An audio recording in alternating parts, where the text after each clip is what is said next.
Assalamualaikum warahmatullahi wabarakatuh. Ketemu lagi di Skucius bareng saya Naila Dan saya Naisila. Kita bakal nemenin Kanca di Skulisius kali ini. Gimana nih kabarnya Kanca? Semoga baik dan sehat semua ya. Amin. Oh iya Kak, hari ini tema kita adalah Women Can Be Led. Wih, keren banget gak sih Kanca? Kita hari ini bakalan kasih info seru soal perempuan dan bakal ngobrol seru juga tentang perempuan.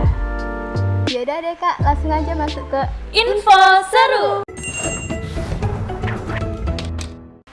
Nah Kanca, di info seru kali ini aku punya info soal pekerjaan laki-laki yang dilakukan oleh wanita.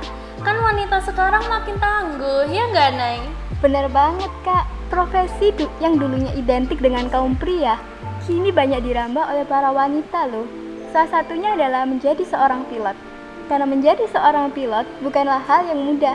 Karena tak hanya sekedar fisik yang harus kuat, tetapi juga harus mental yang harus cukup. Nah keren banget nggak sih? Bener Soalnya banget, kan Kak. kalau wanita di maskapai Identiknya identiknya dengan dengan pramugari ya. Ini jadi pilotnya keren banget nggak sih? Nah Nay, kamu tahu nggak sih salah satu pilot di Indonesia yang perempuan gitu? Atira Farina bukan sih Kak? Oh iya, Kak Atira Farina, keren banget nggak sih beliau? Nah lanjut yang kedua, biasanya pemimpin identik dengan kaum pria. Namun sekarang banyak kaum wanita yang menjadi seorang pemimpin, mau pemimpin daerah, pemimpin negara, atau paling kecilnya pemimpin perusahaan. Hal ini lantaran banyaknya pencapaian yang dilakukan oleh wanita dalam persoalan kepemimpinan. Untuk contohnya kita ambil Bu Tri Risma hari ini aja deh, keren banget gak sih? Iya bener banget Kak. Mana dapat banyak penghargaan gitu ya, keren banget sih. Surabaya juga makin cantik sekarang, banyak Iya, tumbuh-tumbuhan. bener banget. Lanjut Nay. Bukan hanya pemimpin, pilot, tapi sekarang wanita juga banyak menjadi seorang profesi keamanan. Salah satunya adalah menjadi tentara, militer, polisi maupun satpam.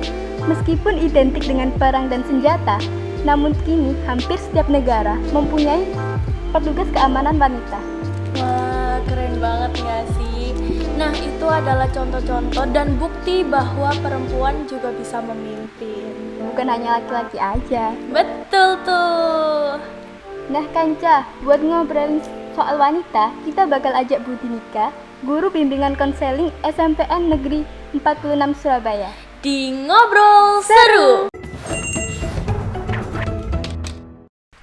Nah Kanca, kali ini kita sudah bersama dengan Bu Dinika. Nah buat kalian yang kangen sama mukanya Bu Dinika nih, boleh deh Bu buat lepas maskernya sebentar aja. Sebentar saja ya, saya sambil menyapa teman-teman kalian.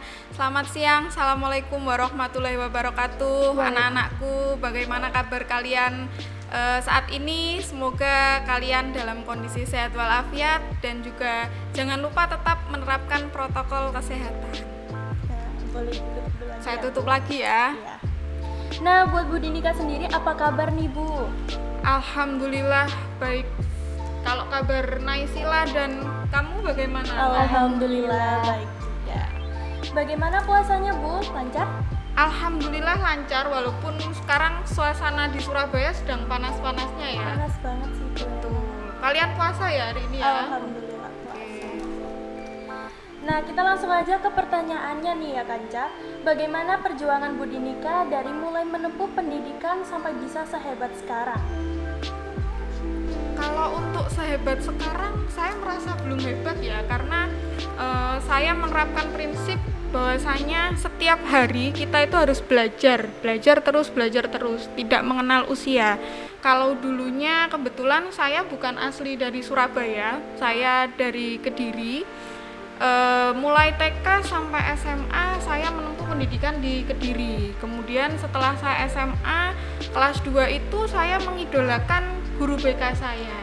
Karena saya mengidolakan beliau, akhirnya saya bertanya-tanya bagaimana sekolahnya, jurusan apa, dan sekolahnya di mana. Akhirnya tercetuslah ide untuk bersekolah di Universitas Negeri Surabaya, jurusan Psikologi Pendidikan dan Bimbingan. Tetapi bukan berarti di sini perjalanan pendidikan saya mulus-mulus saja. Jadi mungkin bisa dibilang untuk prestasi sih saya tidak terlalu berprestasi di bidang akademik. Pernah sih waktu SMP sekali itu saya juara 1. Kemudian untuk SMA saya berprestasinya di bidang non akademik. Kebetulan saya termasuk nominator puisi patriotik di tingkat provinsi Jawa Timur. Waktu itu menyisihkan dari kota-kota lain. Kemudian ketika mau kuliah itu saya sempat berdebat dengan orang tua. Ya ini jangan ditiru ya, cuma di sini kenapa kok saya berdebat? Karena mungkin yang tahu kondisi kita, yang tahu kemampuan dan minat kita sendiri. Selama kita merasa kita mampu, kita siap dengan konsekuensi. Karena kan setiap pilihan dalam hidup itu pasti ada resikonya. Hidup itu kan pilihan. Jadi ketika saya berkata pada orang tua saya ingin melanjutkan kuliah di jurusan bimbingan konseling di psikologi, itu orang tua saya sempat menentang karena waktu itu orang tua saya berpikir bahwasanya kemampuanmu di bidang kimia, di bidang bahasa Inggris, karena waktu itu nilai ujian saya di ujian nasional itu untuk mata pelajaran kimia itu dapat nilai 9,50. Nah, di situ akhirnya orang tua saya berpikiran bahwa kemampuan kamu ada di pelajaran kimia. Tetapi dengan diskusi yang cukup alot, alhamdulillahnya orang tua akhirnya mengizinkan saya. Nah, dulu di kuliah, maksudnya di kuliah mana? Kuliahnya di Universitas Negeri Surabaya. UNESA ya? Di UNESA, di Surabaya. Jadi harus keluar dari zona nyaman, meninggalkan orang tua, hidup jauh dari orang tua, di perantauan sampai sekarang. Sudah 13 tahun saya hidup di Surabaya. Asalnya dari mana, Bu? Saya asalnya dari Kediri, dari Pare. Nah, ngomong-ngomong tentang perempuan nih Bu, kan bakalan menyangkut tentang feminisme. Nah, apa sih arti feminisme menurut Bu Dinika sendiri?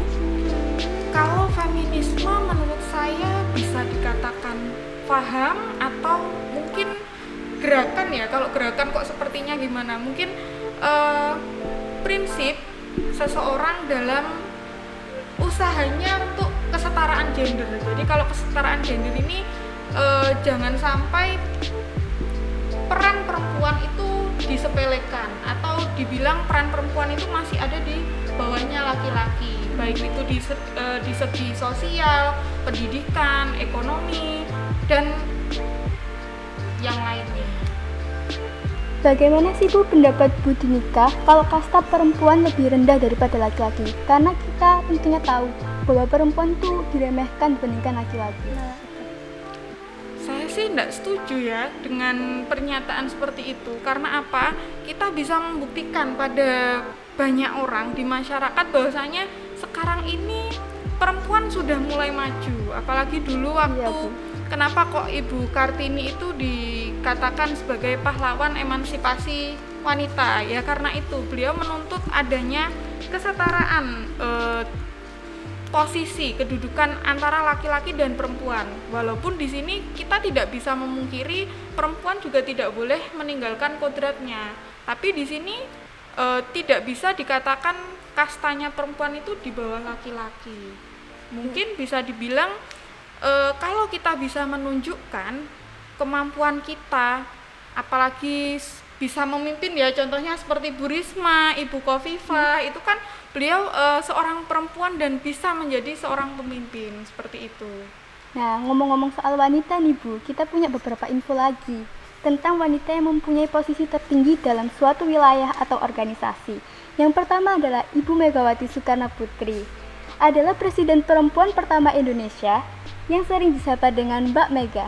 Mbak Mega adalah presiden kelima Indonesia yang menjabat pada 23 Juli 2001 sampai 20 Oktober 2004 nih Bu.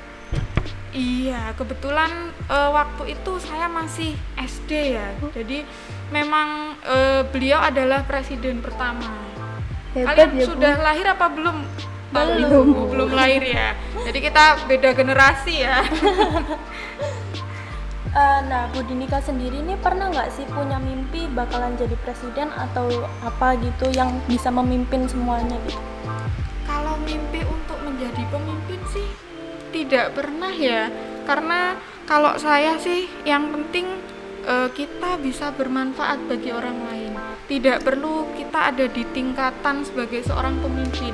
Minimal kita bisa memimpin diri kita sendiri dulu. Nah, tuh Kanca dengerin. Oke, untuk info yang kedua, Menteri Perempuan tentunya kita sudah kenal dengan Ibu Tri Risma hari ini yang merupakan Menteri Sosial Republik Indonesia yang mulai menjabat sejak 23 Desember nih Kanca. Sebelumnya Bu Risma juga menjadi Wali Kota Surabaya pada 28 September 2010 sampai 28 September 2015 dan juga 17 Februari 2016 hingga 23 Desember 2020. Hebat banget nggak sih? Bukan hanya presiden, menteri, wali kota, tetapi sekarang juga banyak gubernur perempuan loh Bu. Salah satunya adalah Ibu Khofifah Indar Parawansa yang menjadi gubernur Jawa Timur sejak 13 Februari 2019. Ibu Khofifah ini juga pernah menjadi Menteri Sosial loh Bu, yang menjabat pada tanggal 27 Oktober 2014 hingga 17 Januari 2018. Kita kembali lagi ke pertanyaan seputar perempuan lagi nih Bu Nita. Iya, silakan. Menurut Ibu, bagaimana tanggapan Ibu tentang perempuan yang menjadi pemimpin?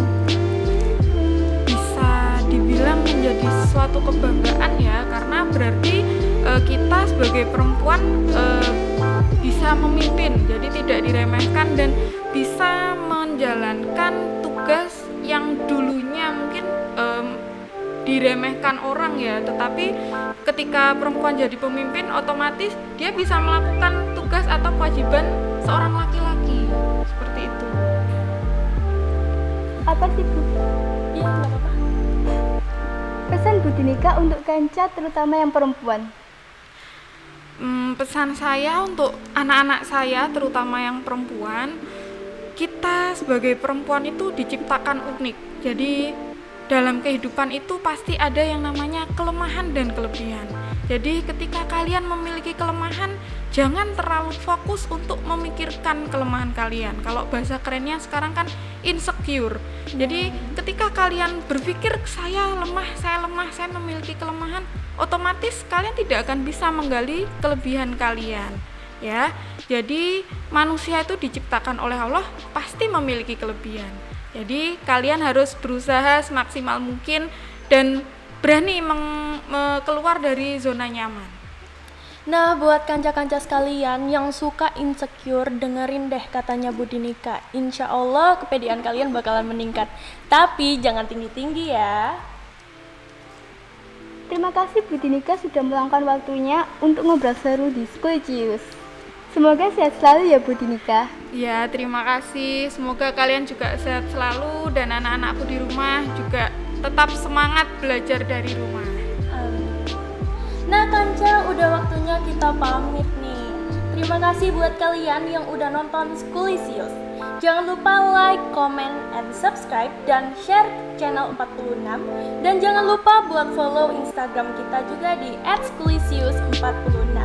Kalau begitu saya Naysila Dan saya Naila, kita pamit dulu ya Kanca. Bye.